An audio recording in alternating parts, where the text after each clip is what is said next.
Bonjour, je suis Bernice Raouto.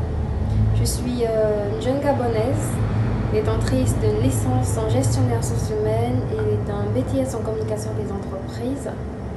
Je suis fondatrice d'une marque de vêtements africains, essentiellement en pagne, nommée Pagne Attitude Gabon. Et aujourd'hui, je me raconte.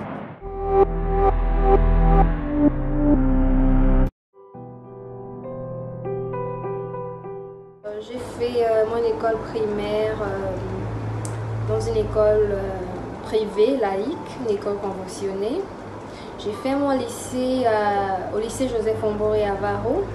Après mon bac, je suis partie à Libreville où j'ai obtenu mon diplôme de ressources humaines à l'EUSO. Après ça, je suis revenue en stage à Port-Gentil où j'ai commencé à exercer aussitôt en 2012. Donc de 2012 jusqu'à aujourd'hui, je suis toujours employée dans la même boîte. En seconde, je pense bien que j'étais en seconde. Vraiment, boulot de vacances, je suis allée travailler chez un couturier. Les autres travaillaient à Sogara, à Shell. Moi, en seconde, le boulot de vacances que j'avais eu, c'était d'aller travailler chez un couturier. Donc là, j'étais son assistante. C'est moi qui me chargeais de... En fait, je suis allée révolutionner son boulot de couturier. Parce que les couturiers, on le sait bien, ils n'ont jamais le temps de finir les modèles. Ils s'embrouillent, ils sont perdus, ils vont te dire passe aujourd'hui, c'est pas prêt, non, demain c'est pas prêt, non, c'est au surfilage. En fait, il y avait toujours ce truc-là. Donc, quand j'ai fait mon stage, c'était un boulot de vacances, j'ai fait mon boulot. Alors, moi, je suis allée révolutionner son atelier. Alors, je lui ai apporté un cahier. J'ai apporté un cahier où je notais tous les noms des clients, les modèles, les mensurations, la date de dépôt, la date probable de la livraison de la tenue, le modèle référence à tel livre.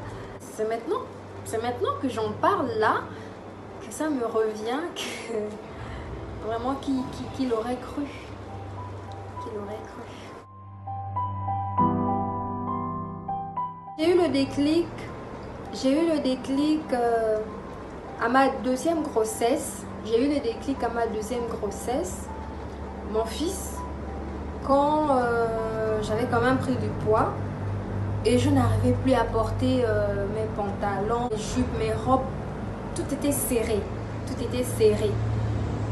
Et c'est là où je me suis dit, bon, je vais ressortir mes robes là que j'avais et je vais en coudre d'autres. Et pendant ma grossesse là, je portais essentiellement que des longues robes qui balayaient le sol. Je me sentais à l'aise comme ça. Et c'était toujours les mêmes compliments, c'est joli, machin, c'est beau. C'est là en fait d'où est parti le déclic. Donc après l'accouchement, j'avais gardé un peu ce style-là. Quand je partais au bureau, on m'appréciait toujours avec mes tenues en pagne, mais moi je ne les trouvais pas vraiment fameux quoi. Je les trouvais simples, mais bien. Donc c'est là que à partir de, c'était en août je crois, c'était en août 2013, j'ai eu l'idée en fait de commencer à confectionner des choses en pagne. Vraiment ça m'est venu comme ça, Alors je suis allée au marché, j'ai acheté des boucles d'oreilles, des bracelets dans les brocantes là, les bazars où on achète les bracelets qui reviennent de France, machin, en bois, en fer, en plastique. Les bracelets que j'avais fabriqués, les gens appréciaient plus qu'ils l'achetaient. Ça m'avait un peu découragée. Mais je me suis dit, bon, peut-être que les bracelets, ça ne marche pas. Donc je me suis retrouvée à porter ces bracelets-là moi-même. J'ai dépensé autant d'argent pour me retrouver à porter ça moi-même. Et c'était pas vraiment décourageant, mais bon, j'ai pris ça comme ça. et je suis passée à autre chose. Donc quelques mois plus tard, je me suis décidée alors de me lancer.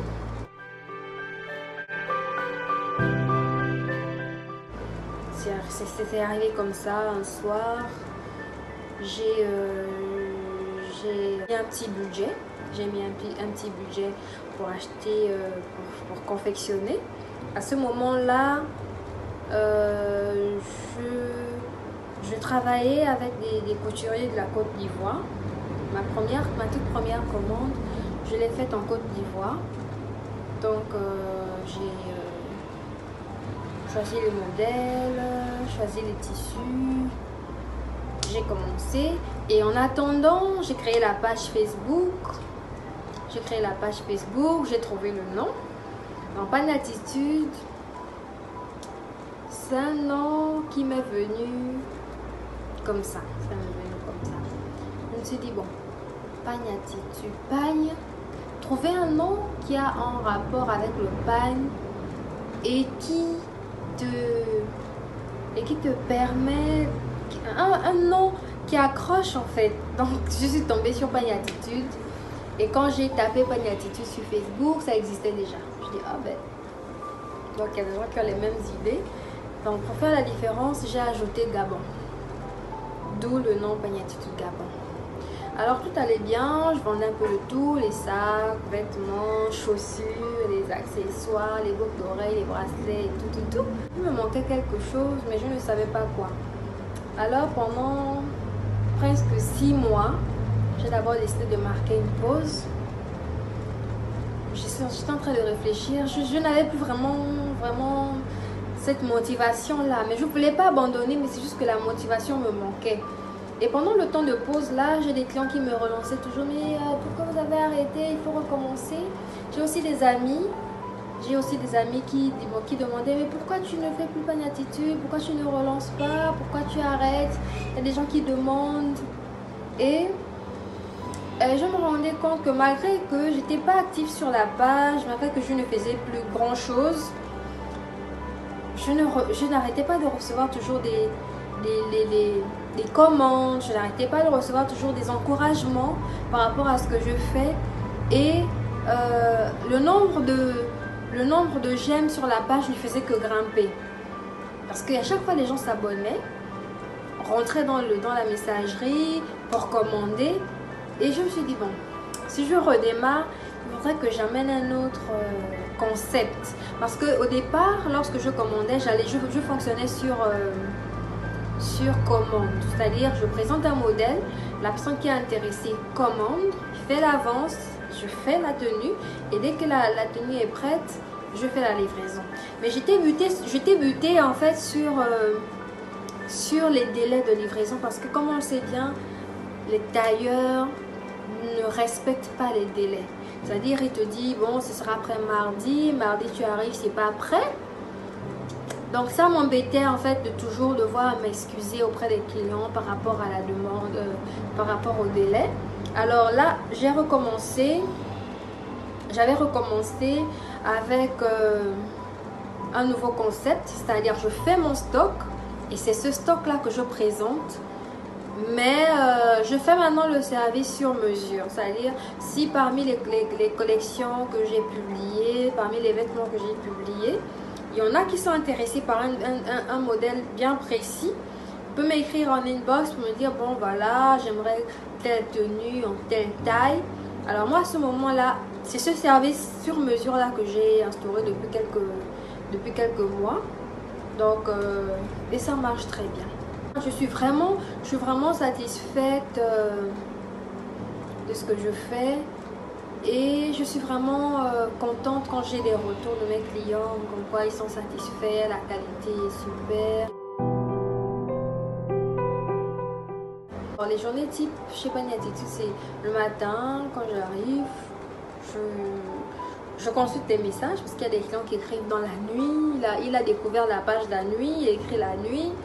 Si je suis éveillée à cette heure-là, je peux lire. Si possible, je peux répondre. Je prends les commandes. La plupart du temps, c'est quoi? C'est faire les photos des vêtements, mettre sur la page, recueillir les commandes des clientes, les commandes pour le service sur mesure, les commandes aussi pour les articles qui sont disponibles. Mes journées sont vraiment mouvementées, c'est-à-dire je bouge beaucoup parce qu'en parallèle j'ai l'institut de beauté qui est d'ailleurs le showroom où j'expose les créations, où j'expose mes vêtements. C'est là que je mets tout.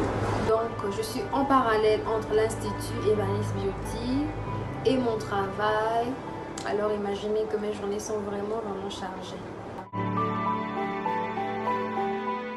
Exporter Pagnatitude, que j'ai de plus en plus de clients à l'étranger et que ma marque au niveau national soit reconnue. C'est-à-dire, je veux faire partie de ces marques. Lorsqu'on pense tenue en pagne, on voit direct en fait parmi la catégorie parmi les différentes marques de vêtements qui existent au Gabon, que ma marque soit parmi ces marques-là qui sont reconnues. C'est mon combat.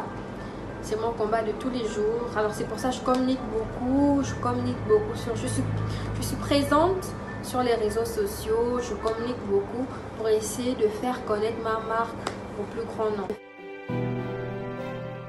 Si vous avez un rêve, faites tout pour que ça se réalise. Et vraiment, la clé de la réussite, c'est le travail.